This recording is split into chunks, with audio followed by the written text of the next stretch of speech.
It looks like you've found the Golden Walk Studios YouTube channel, and I'm glad you're here. I'm Milo, your host, and I'm committed to helping you level up your skills in music production and audio engineering. Now, I wish I could give you a formula for mastering that you could copy and paste on every song, but mastering isn't that simple. It's just not a repeatable process. In today's episode, we're going to explore why that is and what a mastering engineer does to make music sound better so you can do the same at home.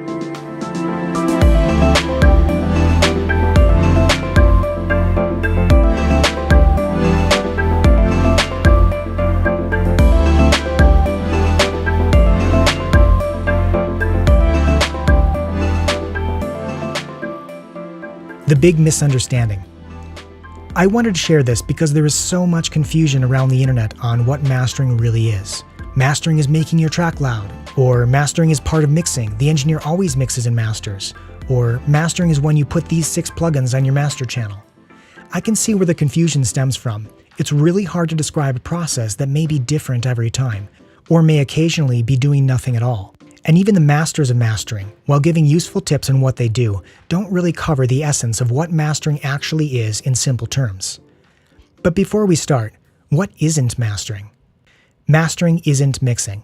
Mixing is combining all the tracks in a multi-track session to sound appropriate and interesting with each other and to tell a story. Mastering is about working with the 2-track export of that mix to polish and finalize it, presenting the mix in its best light. Mastering isn't just making your song louder. Mastering often includes increasing the final volume, but there is far more to mastering than just turning the volume up. Mastering isn't a repeatable plug-in chain. Not every song needs the same things to sound its best. Some songs need to be brighter, others darker. Some need to be more compressed, others more dynamic. Now that we have a couple of the biggest myths out of the way, what is mastering? In the simplest way I can describe it, mastering is a quality control check for your finished mix. Mastering refines the mix in the ways it still needs refinement. Mastering compensates for mistakes the mixing engineer made or inaccuracies in the mixing engineer's playback system. Mastering smooths and sands down songs to sound similar to each other and similar to what people would expect commercially made music to sound like. Even to me, that doesn't sound very helpful. Why can't we just know exactly what a mastering engineer does? Because, more than anything, a mastering engineer adapts. A mastering engineer does something different every time, and he doesn't know what needs to be done until he hears the song. When you tune a guitar, not every string needs to be tightened. Some may need to be loosened, and some may need to be left as is. And when a string needs to be tightened, more tightening isn't always better than less. After all, the goal of tuning isn't to tighten all strings by arbitrary amounts. Of course, the goal is to have all strings in tune, tightened just enough to ring true on specific notes. Likewise, mastering a song doesn't require the same action for all songs.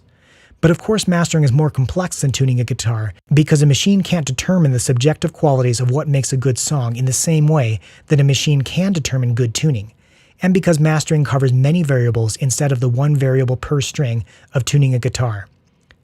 Let's explore a few of these variables. Examples of what a mastering engineer might do. A mix may arrive that the mastering engineer finds too dynamic. It's the mastering engineer's job to compress the peaks of the mix to smooth out the overall volume over time, so the song feels more contained.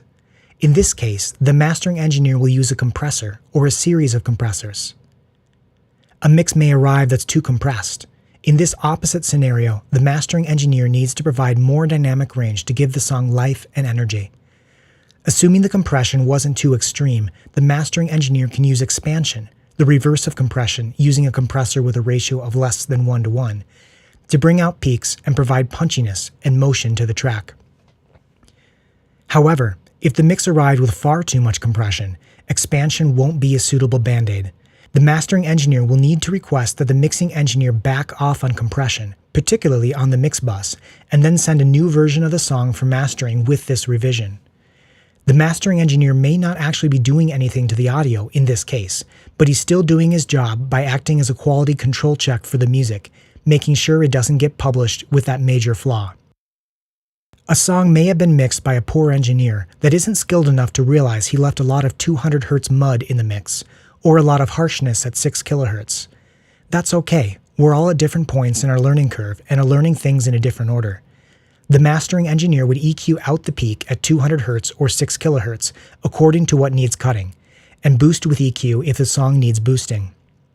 A song may have been mixed by an engineer that loves the punch and power of drums, and he mixed the drums 6 decibels too high relative to the rest of the song. In this case, a mastering engineer may send the song back to the mix engineer, instructing him to lower the drums by 6 decibels before it can be ready for mastering. We're beginning to see that the mastering engineer compensates for having a less than stellar mixing engineer. This can be a big part of a mastering engineer's job, but what if the mix engineer is talented? A song may have been mixed by a great engineer on a poor playback system. Say the mixing engineer's monitors are very sizzly and bright at 12 kHz, and he has a subwoofer too quiet by 3 decibels, and the room has a null at 50 Hz. Even though the mixing engineer is good, his monitors, his room, and his subwoofer settings aren't, and he likely compensated by EQing out too much 12 kHz, mixing all bass too loud by 3 decibels, and especially boosting 50 Hz until it sounds right to his ears.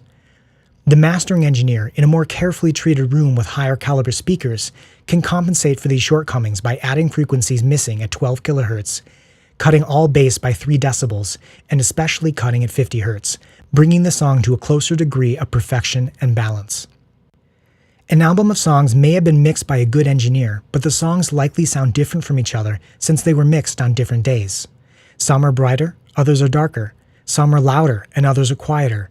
A mastering engineer would brighten the dark songs, darken the bright songs, and generally do whatever needs to be done so all songs sound similar dynamically, spectrally, and in volume.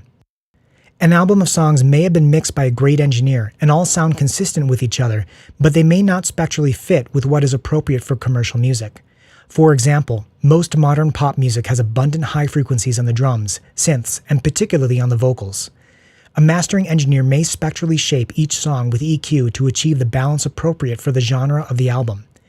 This is especially important when the mixing engineer, though skilled, is unaccustomed to mixing in that specific genre.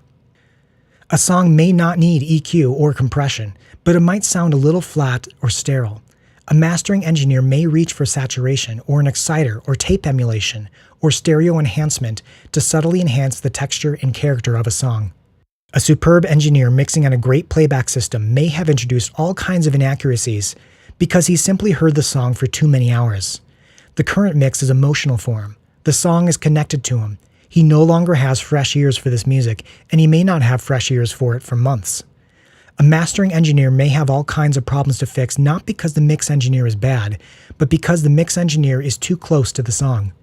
A mastering engineer will begin working on the song with fresh ears and quickly assess what it needs, then do it. A song may have been mixed by a superb engineer on a great playback system. It may not need more or less dynamics, or boosts or cuts with EQ. It may have life and character and texture already that really make it sing. If it's a quiet mix, the mastering engineer may merely raise the volume after careful compression and limiting.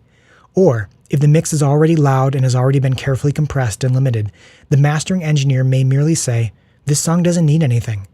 And that is still worth his services, getting the stamp of approval from an expert with fresh ears listening on high-caliber speakers in a carefully treated room. But all mastered songs are loud, right? Isn't loudness a big component of mastering? Let's explore that. A louder song may catch your attention more than a quiet song if you leave your volume control in the same place. That is, assuming you're not listening to music on the radio, YouTube, Spotify, Apple Music, or any other service or layer of software that manages the final volume level for you. It can be tempting to make music as loud as possible for listeners not using those services, but making a song loud past a certain point introduces distortion and audible unpleasantries, making it uncomfortable to listen to and stripping the dynamics and fullness out of the music. You can achieve more volume only by trading the integrity of the music. More volume comes with more distortion, and at an exponential rate. A mixing engineer may not be the best person to establish the intended final volume of a song, and likely isn't familiar with the best methods to gain the most volume for the least amount of audible distortion. The mastering engineer is accustomed to how loud music is expected to be for each genre to be considered commercially viable, and how to achieve the desired loudness by adding the least amount of distortion possible. Also, the mastering engineer has likely had a discussion with the artist and producer on how loud a given song or album should be pushed. A song may have been mixed too loud and has already been heavily limited or possibly even clipped. In this case, the mastering engineer would ask the mix engineer to export a new mix without limiting, potentially with all the tracks turned down as well. After all, a loud mix is not a necessary ingredient in creating a competitively loud master. And as we covered, the mastering engineer is likely more familiar with a genre's expectation for loudness, the artist's expectation for loudness, and which tools are best and how to use them to achieve this loudness. Understanding this, it makes perfect sense for the mixing engineer to deliver a quiet, dynamic, full-sounding mix for the mastering engineer to master and worry about final loudness. When making music loud, a mastering engineer will almost certainly employ a limiter. He may also use several layers of broadband compression to decrease the crest factor of the mix, likely with very different settings than used for generally aiming to make the mix sound less dynamic. Multiband compressors are powerful and dangerous tools used to increase volume while maintaining balance among the different frequency spectrums. Also, a mastering engineer could alter the frequency balance of a song to bring up the perceived volume, often by reducing fullness by lowering the bass relative to the high-mid frequencies. Other tools used to increase perceived volume are saturation, deliberate subtle distortion, exciters, and sometimes even intentionally clipping audio in the analog domain before converting it back to digital. A mastering engineer will find the best mix of these many tools and how they are used to deliver volume appropriate to the song and album according to the genre and the wishes of the artist and producer. But as a lover of music, I sincerely hope mastering engineers will stop pushing loudness past this point. Making sense of this. Can you master your own music? Well, yes and no. No, in that it's really hard for the person who mixed the song to know how to overcome his own biased preferences on frequency balance and mix balance. Also, it's really hard for the person who mixed the song to give the song what it needs to sound good on every stereo and every set of headphones, not just his own playback system in his own room. And yes, in that an engineer can do what needs to be done to a song to make it loud and clean and problem-free on his own, but he may need to compensate by abandoning the song for a while to gain fresh ears for it, or to compare it to many reference tracks to keep the balance and dynamics and mix of the song in perspective, or to listen to the song on many different playback systems in different spaces to be sure the song effectively translates to other systems. None of these workarounds are as ideal as sending your song to a trusted master of mastering with a superb system in a superb room, but it can get you a lot closer, and this is important for people who can't afford to hire a mastering engineer for their music. Clear as mud? I wish I could provide a clear, step-by-step outline of what a mastering engineer does. Instead, all I can do is make clear why that isn't possible. My hope is that my examples offered some perspective on why mastering is so important despite it being something that one can't specifically explain. And it goes without saying that I hope the examples above can give you, my listener, some perspectives on what kinds of problems a mastering engineer may fix, so that you can learn to avoid these problems before sending your music off to mastering or deciding to master your music yourself. If you're interested in learning more about mastering music yourself, be sure to check out my post on working with the microdynamics and macrodynamics of music, two super neat ways you can better control your music for increased listener interest. Now go make some music. I hope that was informative. Thanks for watching. If you prefer to learn by reading, check out the production blog on my website, miloburke.com. Or, if you're always on the go, subscribe to the Golden Walk Studios podcast. If you dislike this video, hit the dislike button. But if you liked it, give it a thumbs up, subscribe, and consider telling a friend about me. Until next time.